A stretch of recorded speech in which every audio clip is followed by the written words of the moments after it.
चंद्रगुप्त मौर्य का जन्म ईस्वीसन पूर्व 340 के आसपास हुआ था। उनके जन्म को लेकर कई मत हैं। एक मान्यता के अनुसार वे मौर्य नामक क्षत्रिय कुल में जन्मे थे, जबकि कुछ जैन ग्रंथों में उनका वर्णन शूद्र माता से जन्मे के रूप में मिलता है। कुछ ऐतिहासिक स्रोतों में उन्हें एक सामान्य परिवार का बताया गया है। बचपन की जानकारी बहुत अधिक उपलब्ध नहीं है, लेकिन कहा जाता है कि वे बहुत ही मेधावी, पराक्रमी और साहसी थे। उनके जीवन में एक महत्वपूर्ण मोड़ तब आया जब प्रसिद्ध आचार्य चाणक्य कौटिल्य की उन पर नजर पड़ी। चाणक्य, जो स्वयं एक विद्वान, अर्थशास्त्री और राजनीतिक रणनीतिकार थे, उस समय नंद वंश के राजा धनानंद से अपमानित हुए थे।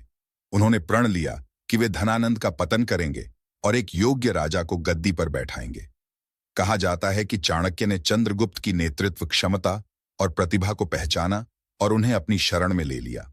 उन्होंने चंद्रगुप्त को युद्ध, राजनीति और प्रशासन की गहरी शिक्षा दी। चाणक्य और चंद्रगुप्त ने मिलकर धनानंद के विरुद्ध एक योजना बनाई और उसके साम्राज्य को समाप्त करने के लिए संघर्ष शुरू किया। नंद वंश उस समय मगध, वर्तमान बिहार पर शासन कर रहा था, जो अत्यधिक समृद्ध और शक्तिशाली था। लेकिन नंद राजा के अत्याचारों और अहंकार के कारण जनता में असंतोष था। चाणक्य और चंद्रगुप्त ने इस असंतोष को अपने पक्ष में किया। उन्होंने पहले पंजाब और उत्तर पश्चिमी भारत में अपनी शक्ति बढ़ाई और फिर मगध पर आक्रमण किया। युद्ध के कई प्रयासों के बाद अंततः उन्होंने ईस्वीसन पूर्व 321 में नंद वंश का अंत कर दिया और मौर्य साम्राज्य की नींव रखी।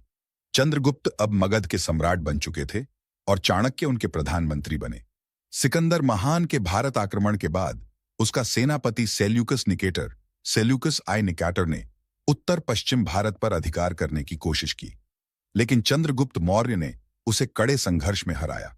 अंततः ईस्वीसन पूर्व 305 में एक संधि हुई, जिसमें सेल्यूकस ने अपने कुछ भारतीय क्षेत्र गांधार, कंधार, बलूचिस्तान और आधुनिक पाकिस्तान का बड़ा भाग चंद्रगुप्त को सौंप दिए। इसके बदले में चंद्रगुप्त ने उसे 500 हाथियों का उपहार दिया। इस संधि को और मजबूत करने के लिए सेल्यूकस ने अपनी पुत्री हेलन, कुछ ग्रंथों में उल्लेख मिलता है, का विवाह चंद्रगुप्त से कर दिया। चंद्रगुप्त मौर्य ने अपनी राजधानी पाटलिपुत्र, वर्तमान पटना को बनाया। उनका शासन एक संगठित, व्यवस्थित और कुशल प्रशासन पर आधारित था। राज्य संचालन, चाणक्य ने अर्थशास्त्र नामक ग्रंथ लिखा, जिसमें शासन प्रणाली, राजस्व, जासूसी तंत्र, कानून और युद्ध नीति का विस्तार से वर्णन किया गया।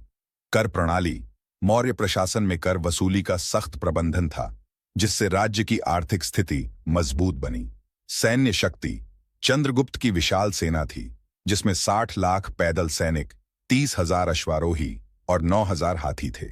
सड़क और व्यापार, उन्होंने भारत में पहली बार सुव्यवस्थित सड़कों और व्यापार मार्गों का निर्माण करवाया, जिससे व्यापार और समृद्धि बढ़ी।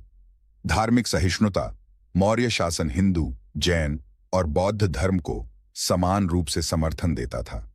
अपने शासन के अंतिम वर्षों में चंद्रगुप्त ने सिंहासन अपने पुत्र बिंदुसार को सौंप दिया।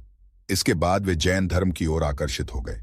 उन्होंने जैन संत भद्रबाहु के मार्गदर्शन में कठोर तपस्या अपनाई और अंततः कर्नाटक के श्रवण बेलगोला नामक स्थान पर संलेखना, उपवास द्वारा मृत्यु ग्रहण कर ली।